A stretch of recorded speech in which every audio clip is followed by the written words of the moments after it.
I'm Brian Briscoe, host of the Diary of an Apartment Investor podcast. And this podcast is different than everything else out there. I bring together a new and an experienced investor on each episode, and I let the aspiring investor ask the questions that they need answered. So if you're an aspiring investor yourself, you probably will have the exact same questions. Now, before we get to this episode, make sure you hit the subscribe button below and that little bell to make sure you get notified every time we post a new episode. And now, enjoy the show. How did you start with your investor base? How did you find them, and how did you nurture them and grow? Through, the course of our careers, working at director level positions within corporate America, you meet a lot of successful people who were in similar positions to us. And as we saw what this could do for our own, net worth, we, just started naturally sharing this as an opportunity for those around us, those closest to us. These are like our closest friends, the people that we go and spend, the people that were at our weddings, and certainly family as well. And those became kind of the nucleus for our, the beginning of our capital partnerships. So we saw that as a way to bring these types of opportunities to people that might otherwise never receive them, and make that opportunity available.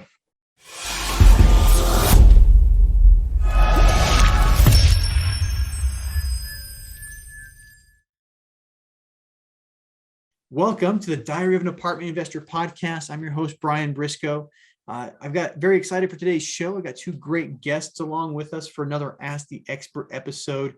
We got Charlie Stevenson and Christine Hsu. And, Charlie's coming in as our experienced investor. And as we always do, Charlie, you're up first. So, welcome, Charlie. Yeah, thanks, Brian. Glad to be here. And nice to meet you, Christine. Yep. And Christine, welcome to you too. I mean, you're definitely here as well. So welcome. And we'll definitely get to your story later. That's going to be a lot of fun too. But Charlie, let's start out with talking about you. Tell us a little bit about yourself and where you came from and how you got into this multifamily thing. Sure. So I've always been interested in entrepreneurship, and from a pretty young age, had aspired to build my own business. And over the course of my university career, launched my first business. And it was in the adventure travel space. It was based out in Europe. And I got the taste of building my own business, calling the shots, building a team. The excitement of the entrepreneurial world was really clear to me. But, as entrepreneurship works, oftentimes businesses, they take off, they run for a little while, they might get acquired or fail or something like this.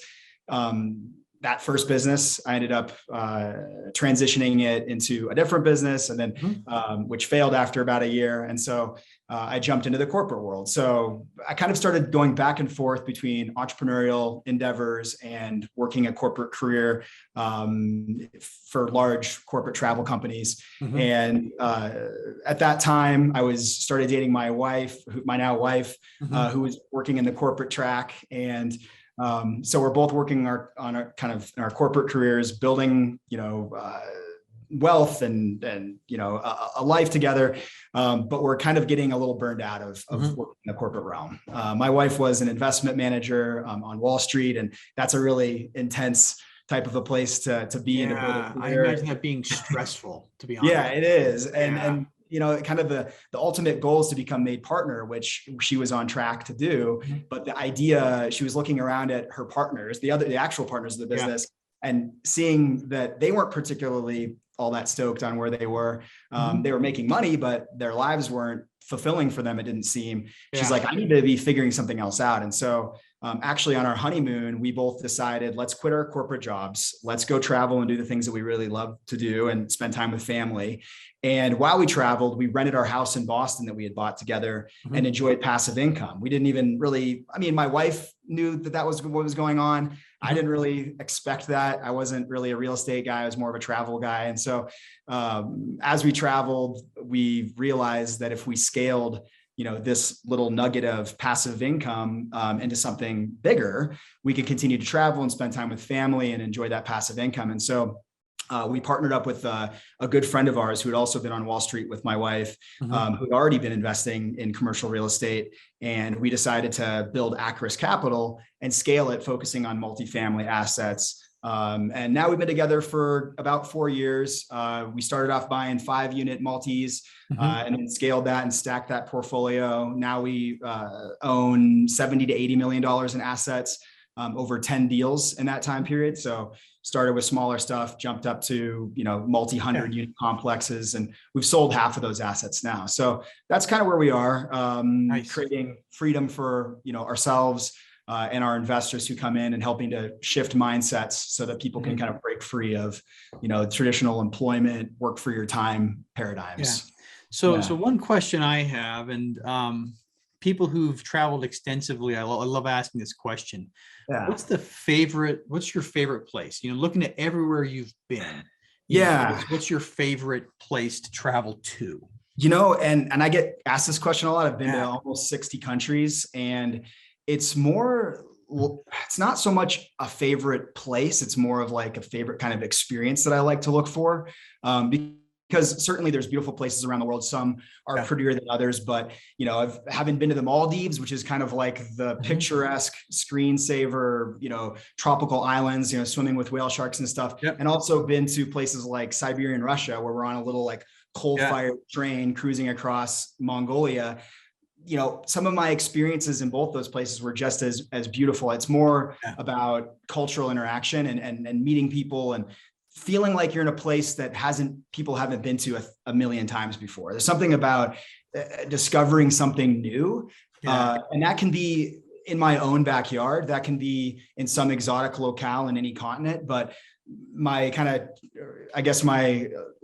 swerving answer to you is someplace where I can really feel the excitement of a discovery and connect with people in a really authentic way. Any place I can find that is my favorite place, but certainly loved India. India was a place where I found a lot of that experience. Okay. Yeah. And I definitely agree with a lot of that. I haven't been to as many countries. I'm in the 30s, not quite up to Pretty good. I definitely agree with that. I mean, when I look back at the places I've been, the places where I've been able to connect with cultures, regardless of how, pretty the place is, I just did a little mental list. I'm like, that makes a lot of sense. There's a certain sense of, there's a better sense of connection that you get when you're talking to local people. You're getting into the culture, and it's not just the, go to the hotel, go to the vacation spots and the tourist traps and go back home. So that stuff kind of starts to feel a little bit superficial, like trying to find the most beautiful beach. And then you're sitting on that beach and you're like, oh,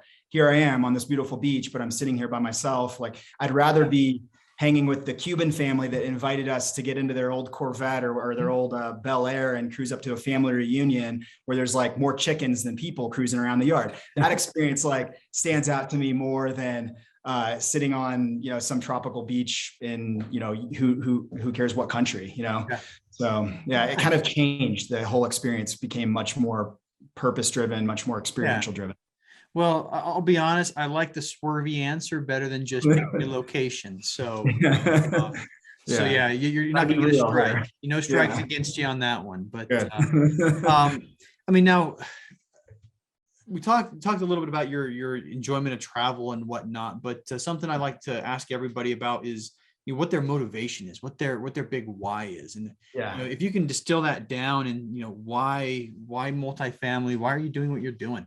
Yeah. So it started off very much kind of self-serving. We wanted to continue to travel and continue to spend time with family. That was what myself and my two other partners penciled in as our why, was freedom from, constraints of time and money when we first got started. And we kind of achieved that. We got to a place where we're like, all right, we've got what we need to be comfortable in our lives and build our families and have our home and all that.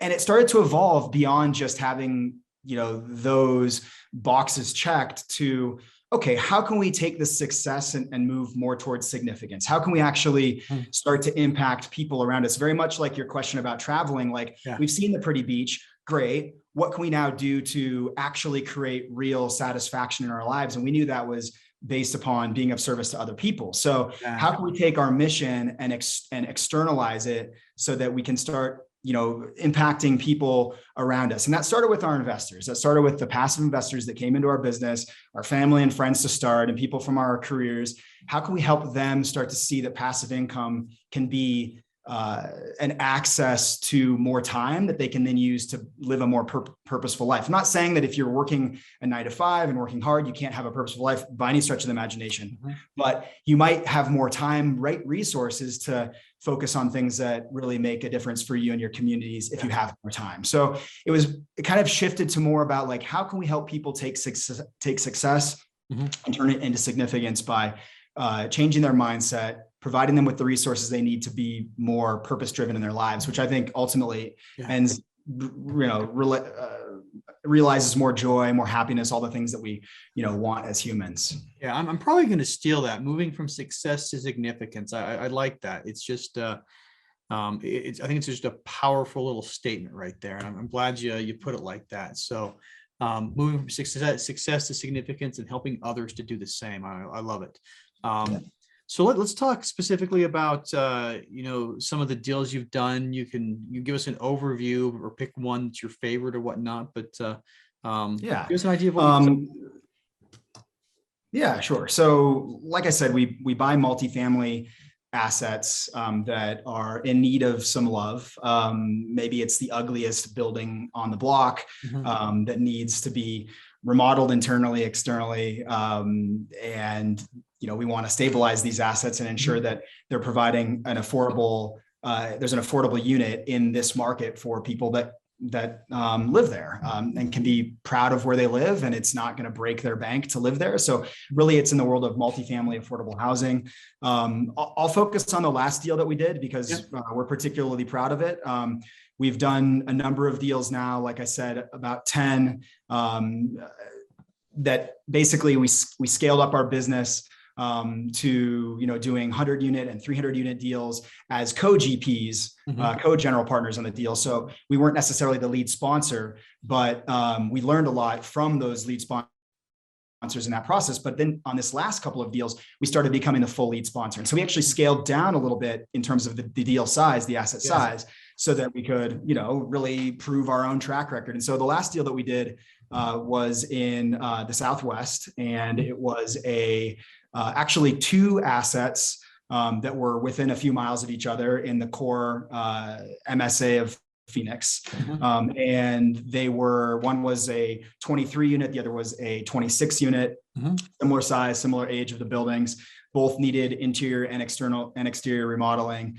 And so we essentially packaged those 2 deals. We set it up so that the close date was the same exact day. We secured financing that wrapped around both of those assets so that we could get leverage in our debt or some economies of scale in the debt costs. And we brought in a number of limited partners into that deal to provide equity, as well as our own team brought in equity, and then hired a property management team to essentially manage that, and then we handle the asset management. So we're now about 7 months into that deal. We are about to turn the corner on stabilization. Occupancies are in the upper 90s. Collections are in the upper 90s to 100%.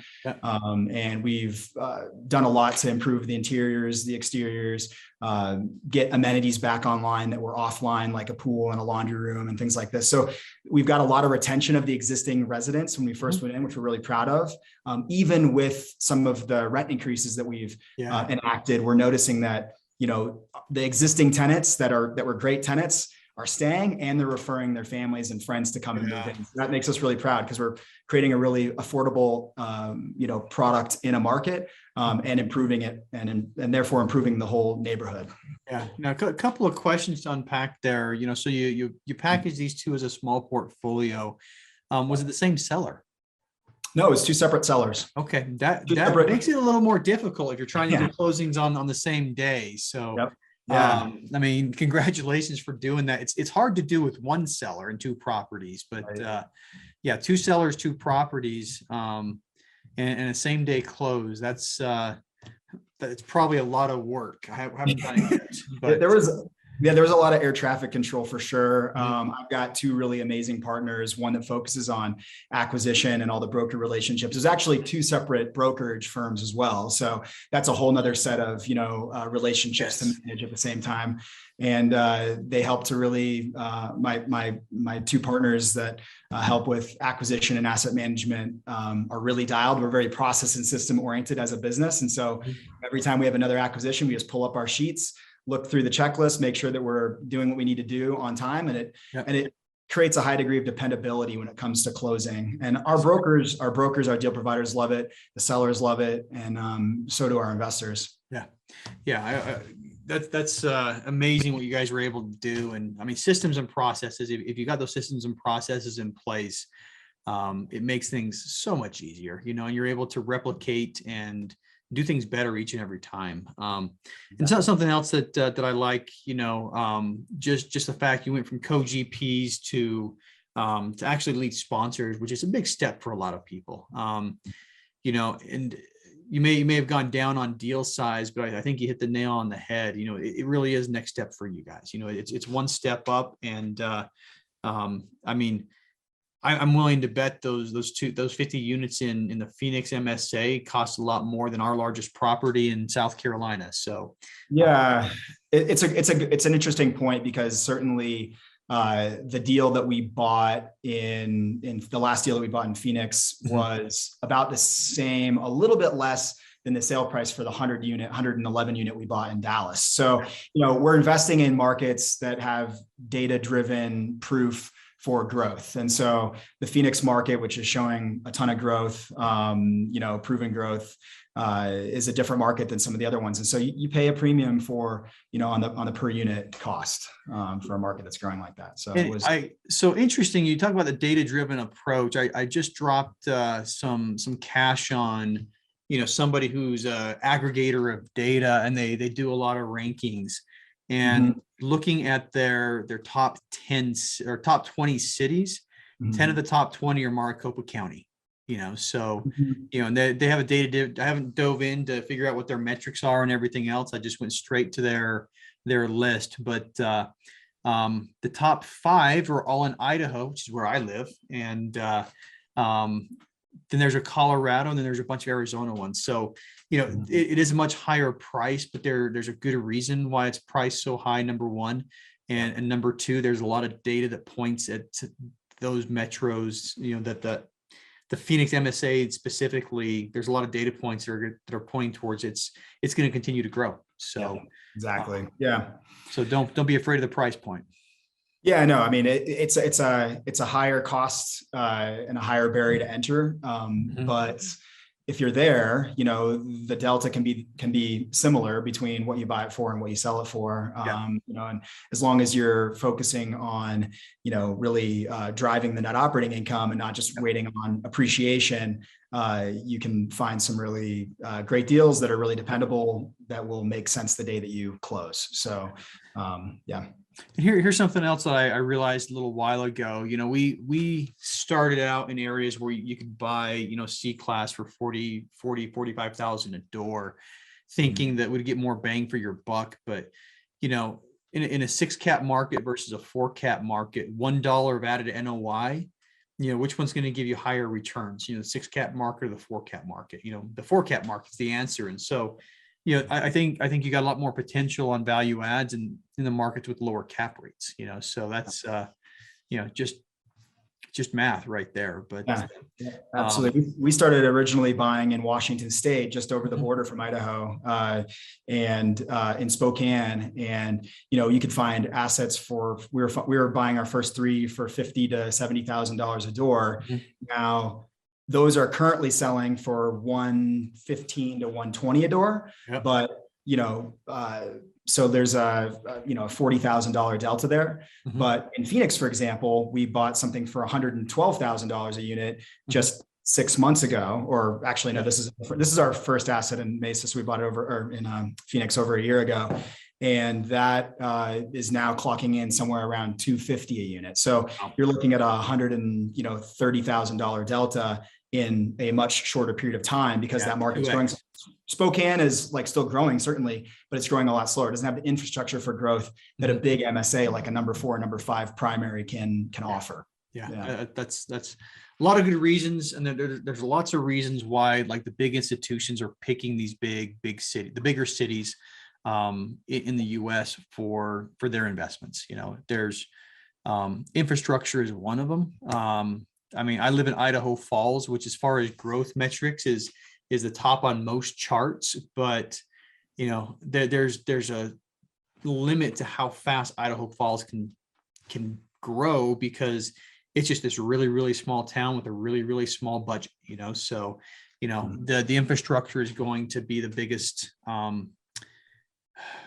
determination on how fast it can grow. But Phoenix, you got a lot of infrastructure, you got a lot of highways, freeways, large airports, everything you need. So, and it's just attracting more, it's just attracting more growth in terms of employers, new factories, new centers for, corporate governance are being established. So you see a lot of, there's kind of a snowball effect that happens as more corporations move to a metro, more see that there's, more people to hire, a bigger job market. And so it just kind of conglomerates into something that it's hard to slow down. And I mean, something we saw, and, I'm very familiar with upstate South Carolina, BMW put up a plant in upstate, probably about 25 years ago. I mean, it's been there for a long time, but after BMW put a plant there, Goodyear, that supplies tires for all of BMWs, put a plant in there. Right. And then all of a sudden, all these other, car manufacturing companies, that supply parts to BMW also moved in as well. And so a lot of times, some of these big companies are anchors, and they attract, a lot of these smaller companies to move in right next to it. I think you hit the nail on the head. There's a lot of the snowball effect where you start attracting big companies, and a lot of the mid-sized companies and smaller companies are like, we want to be right next to these guys because we're doing business with them. So very, very good point there. All right. So last question for you, and then we'll shift gears to Christine. What's next? Yeah. So we are in the process of scaling our organization. We're in a little bit of a hyper growth phase. And so what does that really mean? A big way that we can scale is by making our capital formation more competitive. And so finding ways to attract lower cost debt, lower cost equity, and then allows us to be more competitive when it comes to acquisition of larger multifamily projects. So the more larger multifamilies we can buy, the more impact we're going to have in the world, the more investors we're going to be able to bring in and support with our mission. And another thing that we're doing is working to further integrate our personal purposes with our business's growth strategy. Because for a long time, especially when we first got started, it was like, okay, yes, we want freedom and more time to spend traveling and with family. And once we've done that, then we can start, focusing on our communities and, impact whatever it might be. Like my wife and our other partner really care primarily about empowering women and uplifting immigrants. I have an interest on supporting men with mental health so they can live more joyful and purposeful lives. So we have our own personal things that we care about, but we didn't really have a way to integrate that exactly into our business. And so now that's something that we're working on, is integrating our personal purpose so that it does both of those. It's not like one, we do this first and then we have time to do that. Now it's like, let's do them both at the same time. And that's a little bit, it's not complex, it's not complicated, but it takes some intentionality. So that's what we're really doing. And, a big part of that is by bringing more, investors, accredited investors into our fold who care about passive investment opportunities. So, I think that's wise. I mean, getting alignment, making sure, and you're right, you have to be intentional about it. Here are my personal goals, here are my business goals. If you align the two, it makes life a lot easier. And that's something that I haven't quite cracked the code on yet, but I'm definitely working on it and definitely being intentional about it. So thanks for sharing that. I appreciate it. Yeah, of course. All right.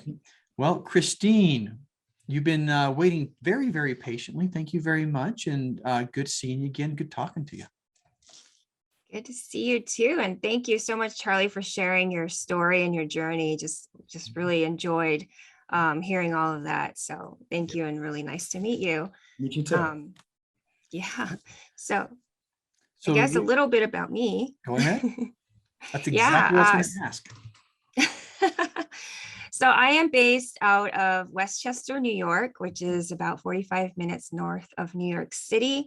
And I came from the corporate world, the Fortune 500 consumer product goods industry. I am a food scientist by trade. That's what I had my degree in college, and worked in big companies like Pepsi and Unilever for the past 12 years.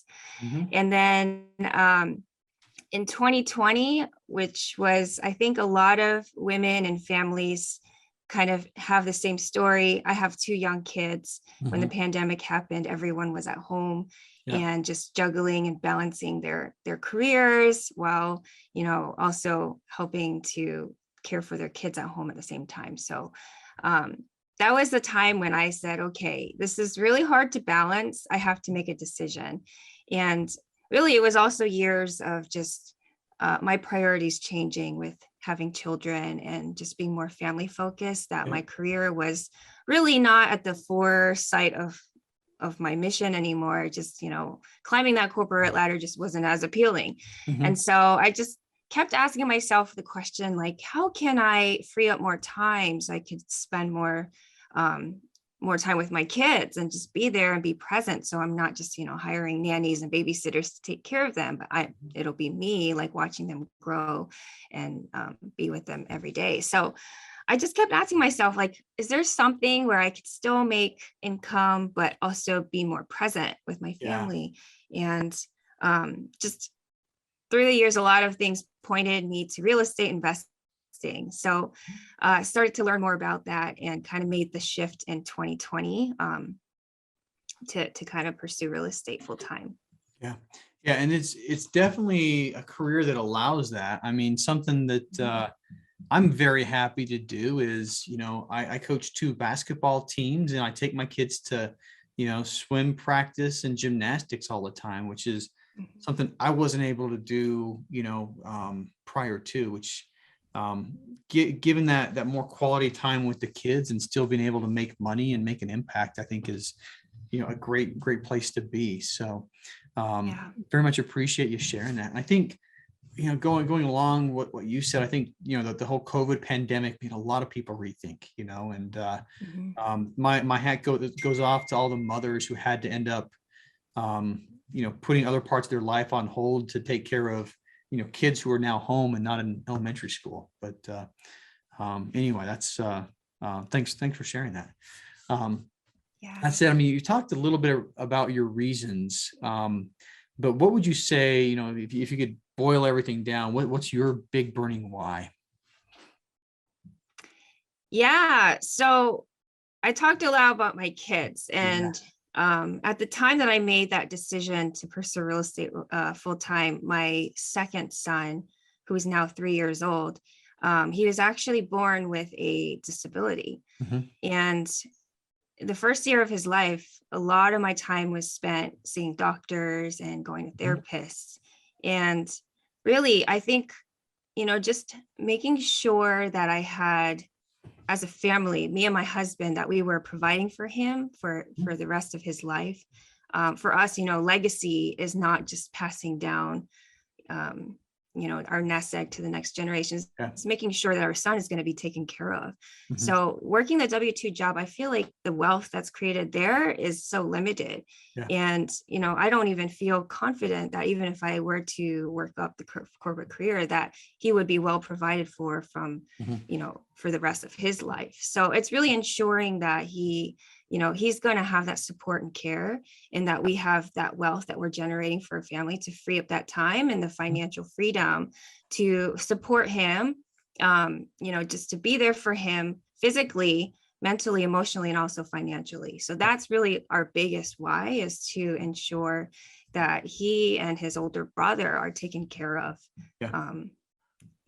Couple of things, that kind of match what Charlie said. I mean, he was talking about, climbing the corporate ladder and looking at the partners in the firms. I think it was that his wife was at, and yeah, they have the money, but they don't have, they don't have the enjoyment. They don't have the time. They don't have, the complete, what you're looking for. And I think, you're looking for a more complete solution where you have a little bit of everything. You have your kids are taken care of for life. You guys are able to spend the time with them, which corporate America doesn't always do good at providing. So, yeah, exactly. Anyway, thanks for sharing. I appreciate that.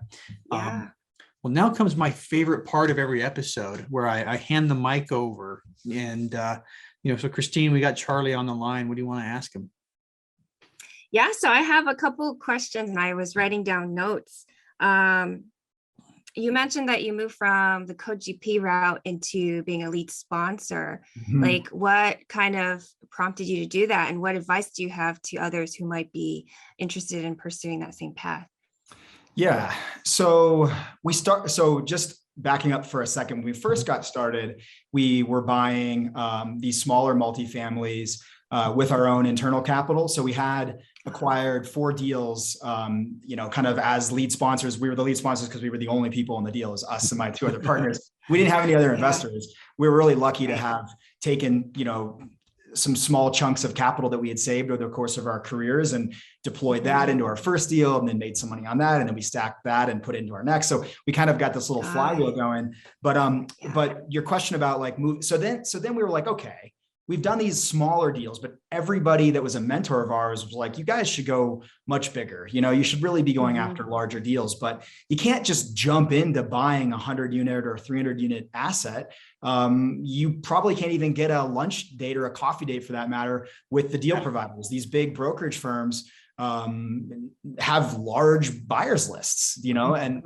well-capitalized buyers lists. So why are they going to come and, even sit down with a brand new entrant to the market who may or may not have capital to, back up the offers they're going to make? So we realized after going to a conference, Joe Fairless's Best Ever conference, that in order for us to do these larger deals, we need to partner with teams that have track records established that we can learn from.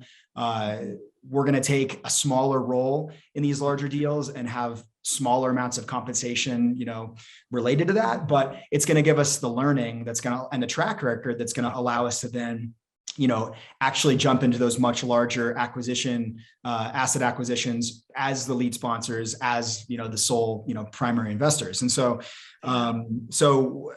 you had asked, how did we move? Why do we make the determination, and how do we go from being co-GPs into full GPs? So we did 2 deals as co-GPs, much larger deals. And over the course of that, we watched them. We participated in certain asset management responsibilities within those deals, which is important for, compliance and for learning. And then built relationships with the brokerage teams that, helped to deliver those particular deals, built relationships, nationwide property managers, et cetera, mortgage lenders and things like this, and learned how it all works so that we could actually then go to a market that we were building and, leverage those relationships to get those, initial conversations and start building those relationships with all of those people, bankers, deal providers, et cetera, inspectors, large, scaled up property managers.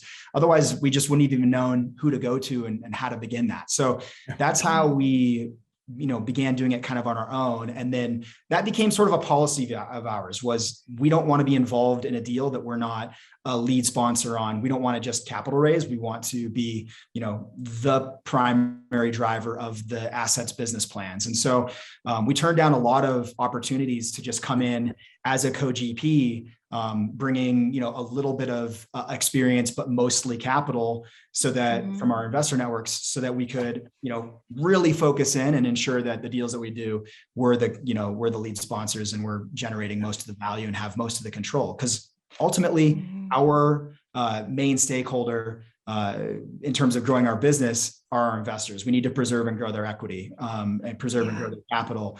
And so if there's somebody else that is calling the major shots on the business plan, we don't have the control that we need to ensure that we're preserving our investors' capital and conducting, being fiduciaries to to their money. So. Yeah. And if I can add, I mean, we started out as lead sponsor, and we've done lead sponsor on everything for a lot of the reasons that Charlie mentioned. But, 3 years after the fact, looking back, I think we would have been better lead sponsors had we done one or two co-GPs first with, more experienced operators, but having that control was one of the reasons we kept on doing it. And then, having 100% of the GP or, 90% plus of the GP, you do make more money that way. You're getting more of the pie. So, it comes down to, do you want all of a small pie, or, a smaller piece of a larger pie? And, because for lots of reasons, we decided on the, let's be the lead sponsor route. But like I said, we probably would have been better lead sponsors had we done a couple of co-GPs first. Got it. Yeah. Thank you. And you mentioned that you do have an investor base. So kind of like, how did you start with your investor base? How did you find them, and how did you nurture them and grow it? Yeah, it's a good question. So, through, the course of our careers, working at director level positions within corporate America, you meet a lot of successful people who were in similar positions to us. And a lot of these folks were very much like you, scientists or, business managers or, real estate professional, investment management professionals who were also looking for opportunities to invest. And as we saw what this could do for our own, net worth, we, just started naturally sharing this as an opportunity for those around us, those closest to us. These are like our closest friends, the people that we go and spend, the people that were at our weddings, and certainly family as well. And those became kind of the nucleus for our, the beginning of our capital partnerships.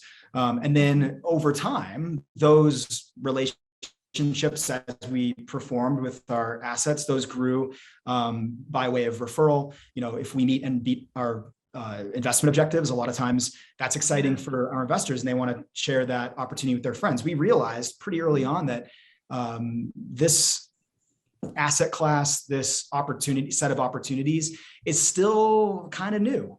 Certainly you can find big crowdfunding services online, but I certainly wasn't born into a family that was just wheeling and dealing commercial real estate, I don't know, you name it, wealthy family, X, Y, or Z. My parents were scientists as well, and didn't really have big networks of wealthy people that were buying apartment buildings. It never was something that I knew about. So I never had opportunities like this, and didn't even really know about it until just 5 or 6 years ago when we were introduced to it through our friend who we partnered with. So it was all very new for us. And so we saw that as a way to bring these types of opportunities to people that might otherwise never receive them, and make that opportunity available. So exactly. Yes, I love that. And that's similar to, our platform too at Nobly Vest, is really to really bring these opportunities that most people, I think even now, still don't really know about. They only know about like stocks and bonds, index funds. They didn't know that they can invest passively also in these bigger assets in real estate. So it's a really exciting thing to kind of share with the networks. And speaking of Nobly Vest, I've told you this before, but I think your email campaign is top notch. I mean, you got a lot of really solid educational emails that go out to the point to where, I'm opening them every time, and I'm on dozens and dozens and dozens of syndicators lists. But I think you guys are doing very well at that. Thank you. I appreciate that. I do have one last question for you, Charlie. Where do you see yourself in 5 years? 5 years time. Well, we want to be, like I said, scaling our impact. And so we started off with just this business to sort of selfishly support just us 3 partners as we're figuring out how to move on. But we, just in the last year have really been thinking about purpose and integration of purpose into our business. And we're swinging for the fences. We want to build a business that impacts, we want to continue building a business that impacts literally millions of people nationwide by addressing the affordable housing crisis and helping people to invest and earn passive income so they can create that little space between, working all the time and, putting time in for money, like creating that little space that they can take a breath and say, okay, what can I do to have a more purpose-driven life? Is there anything that I can do in my community? Is it first starting to just take a breather and focus on my family, and then getting a little bit more of income so that you can free up your time to go and make a bigger impact? So scaling impact by helping people get that extra time resource so they can figure out what's most important to them and then pull that lever. So that's where we see ourselves 5 years. That's going to look like, a larger asset base, maybe a couple of thousand units that are passively cash flowing, hundreds of investors that are supporting acquisition, and frankly, more time to continue to make more impact in scaled up ways. Nice. Yeah, that's great. Love it. Nice. Thank you. All right. Christine, you said that was your last question. Is that really your last question? It's fine. It is. But okay. All right. Well, want to go we can do 10 years. I could give you my 10-year. No. Yeah, let's go that was your actually my 50-year follow-up plan question. Yeah, I love it. And something that, I just joined a mastermind, and one of the first things I had us do is work on our 5-year plan and, start, first of all, visualize it. And, when you're talking about your 5-year plan, you got a clear idea of where you want to be 5 years from now. And so, that's something I'm working on right now is, road mapping, from here to where I want to be 5 years from now. And very much appreciate that. Was a great question, great answer. Loved it both. But anyway, we are about out of time anyway, Christine. So if you did have another question, you would have had to kept it short. But we'll just I'll ask you guys one question to wrap things up.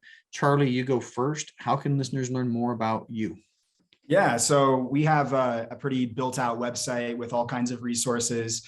Our company is called Acris Capital, which is AKRAS capital.com. That's the Scandinavian Viking god of abundance. That's what Acris is. So, okay.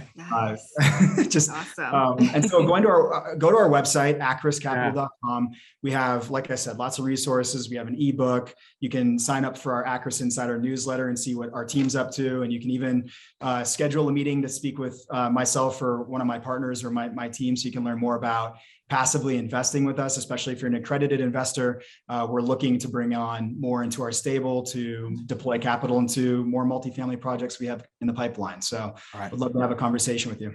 All right. And we'll put a link to the website in the show notes. And incidentally, we named our cat after the Viking god Loki, because I think the cat is definitely the god of mischief. But judging by, all the, furniture, problems we have. But Christine, same question for you. How can listeners learn more about you? Yeah. So listeners can find out more about us at noblivest.com. So it's myself and my business partner, Margaret Kozlark. And we have deals coming through the pipeline in the next couple months. So it's very exciting to access our deals. Sign up for our Investor Club. It's right at the top right button of our website. And and we'll be sending out a lot of educational materials about investing in syndications and real estate in general. So definitely sign up. And also I post quite frequently on LinkedIn, a lot of education materials as well. So look for me on LinkedIn, Christine Hsu. Yeah, that horror story real estate investment one, I think, almost went viral, but you do have a lot of really good posts on LinkedIn. And, Charlie, I think we just connected on LinkedIn yesterday or today. So, we'll be watching you too. So yeah, you can find us there. Similarly, we're posting and, giving updates and content for our investors and prospective investors. So you can connect with me there as well, Charlie Stevenson, or it's actually Charles Stevenson on LinkedIn. All right. Sounds good. All right. Well, hey, once again, thank you so much to the both of you. And I had a great time. Thanks, Brian. Thanks, Christine. Likewise. Thank you so much. Yeah. Have a good one, guys. Hey, if you like that episode, make sure you hit that subscribe button. But more importantly, if you haven't joined our multifamily educational community, the Tribe of Titans, yet, you are missing out. So get yourself 30 days free by clicking the link below in the description, or go to thetribeoftitans.info, and we'll see you there.